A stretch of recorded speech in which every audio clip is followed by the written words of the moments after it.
Before we get into our mailbag, make sure you hit that subscribe button. We're going to have Chicago Bears news and rumors throughout training camp. The preseason is almost here. And then, hey, week 1 of the NFL season will be here before we know it. Let's get to 30K as soon as possible. Share that link below with a friend, youtube.com/BearsNow. But, hey, just hit that big red subscribe button.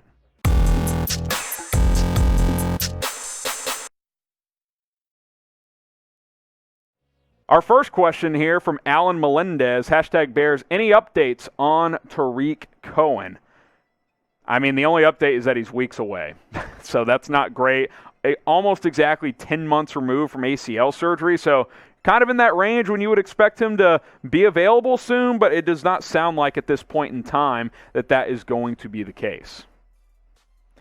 Mr. Bear Down, do you think we will start to have defensive issues in the near future? Our defense is only getting older. I wouldn't say near future. You think about the older guys. I mean, sure, Khalil Mack's 30 now. I wouldn't say that's old. Akeem Hicks is like 33.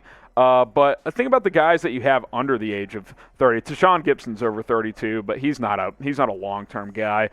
Eddie Jackson's young. Jalen Johnson's young. Roquan Smith is young. Trevathan's getting older. He's not ancient, but I think he's got a couple of good years left. It's kind of a mix of vets and young guys. I don't think it's like, oh my God, in 2 years this defense is going to suck. Sure, you're going to have to replace some guys and maybe lower expectations on guys, but that's what the draft, that's what free agency is for. You continue to mix and match between vets and young players. Matthew Lane, next up, #Bears. Would this season be considered a good season if Justin Fields started 17 games and ends up with a 9-8 record? If Fields started week 1 and went 9-8 with this tough schedule, that's a monumental success. That is a fantastic success. I think if the Bears go 9-8 regardless, that's a pretty good season. You went 8-8 last year. You've got a tougher schedule this year. Aaron Rodgers decided to play for the Packers after all. You go 9-8 and you're in the mix for a wild card. I mean, you can't be too upset with that. At the next offseason, you beef up your roster with more cap space, and you go to work with Justin Fields and make a real push. Arnon, 23, #Bears, more likely to make it to the championship if their rookies from last 2 years pan out. Oh, Bulls or Bears? See what we're doing here. Also, Bulls got DeRozan, by the way. Yeah, DeRozan signed, depending on when you're watching this. He got to the Bulls in a sign-in trade. Thad Young, couple of picks involved as well. I still think the Bears are closer. I don't think either are super close. I'd like to see this Bulls core play together, though, because I am intrigued with Lonzo and DeRozan teaming up with Zach LaVine and Nikola Vucevic, and I love Patrick Williams. Jimmy John, should the Bears sign a veteran offensive tackle for security, if nothing else? I wouldn't hate it. I definitely would not hate it because there's question marks with Teven, Jenkins, Germain, Ifedi, who have been banged up. I think they'll be ready for the season, but even then, it's not like we've seen Teven Jenkins yet. These are really the names still out there. I mean, Rick Wagner is a guy I've been interested in. Russell Okung, he's been hurt a lot the past 2 years, but when healthy, I still think he's a starting caliber tackle. Jason Peters is 39, and he didn't play that well last year, but remember Philly tried to make him a guard, then they moved him back to tackle. Kind of a lot going on there. Maybe he could give you one decent season. If nothing else, he could be a security blanket, kind of like you said, Jimmy Johns.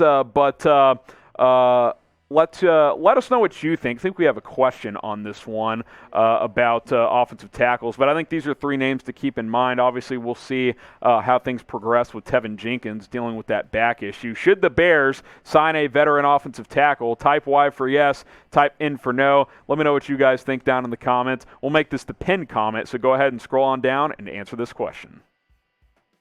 Josip, #Bears, do you trust RCBs? I love Jalen Johnson. I trust him tremendously. After that, it's a crapshoot. I think it's fair to be skeptical. Desmond Trufant, I think, is over the hill. Hopefully he can at least be serviceable. Kendall Vildor, the Bears are excited about, but I think we need to see more for me to get on board. Then you got a bunch of depth pieces. Artie Burns, who's been banged up, tore his ACL last year. Thomas Graham Jr., the rookie out of Oregon. Duke Shelley. Trey Roberson. I mean, you're hoping one of these guys can emerge and you feel decent at the cornerback spot. Mr. Bear Down, I'm looking forward to preseason versus the Bills, Trubisky versus Fields matchup. Hey, throw out the record books when you get Mitch Trubisky versus Justin Fields in the preseason. That's what I'm waiting for. In all seriousness, that'll be fun. It'll be good to see Mitch again. I'm sure he'll force some passes into double coverage, and hopefully the Bears will be ready to pick him off. Joking. Trubisky, great work ethic. I don't have bad things to say about him. It didn't work out here, and wish him the best in the future, and all focuses on Justin Fields. Joel Fernandez, trade Foles and sign Mitchell Schwartz. Not opposed. It seems like Schwartz, by the way, it kind of feels like Chiefs are bust. He's been working with a lot of the Chiefs offensive linemen in the offseason, so I think you'd like to re-sign there. I don't know if they're interested in bringing him back. Obviously, I think we're all on team trade Nick Foles at this point. Ethan Owen, and then we'll get to that super chat when we get a sec. With Nagy high on Fields, do you think he can start week 1? He certainly can. Like, the question is, look, you signed Andy Dalton for $10 million. If Dalton outperforms Fields in camp and preseason, he should start week 1. You shouldn't rush Fields into play. Now, if Fields is so clearly the better option right away, then play him. But I think Dalton's had a strong camp, so has Fields. So I think a lot of this will play itself out in the preseason, and then we'll see what happens come week 1. Don Burr, Detroit versus everybody, Chicago Care Bears. Hey, Don Burr, keep giving us that stemmy. We'll keep putting you on screen, even though you're a Lions fan. So appreciate that, my friend, and enjoy Jared Goff this season. Today's show is sponsored by our good friends over at BetUS, the top sports betting partner in the game. And hey, make some money throughout football season by using our link. Go to chatsports.com/Bears, promo code BEARDOWN. If you love sports gambling on games, props, whatever it is, BetUS is the place for you. Chatsports.com/Bears. You must use our link to get our deposit bonus. Use promo code BEARDOWN, all one word. Put down $100, you get $125 for free. Put down $50, get $60 for free. That's how basic math works. So go ahead and $62.50 for free, actually. Chatsports.com/Bears, promo code BEARDOWN to make some money throughout football season.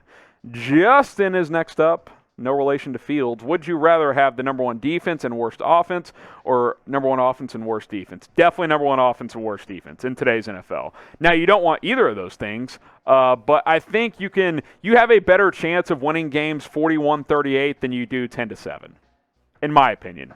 I just think with the way the game is officiated now, I might feel differently 10 years ago, but I think it's easier to win a shootout than it is to win a 12-10 game, 10-7 game. It's just rare. You don't see it much anymore.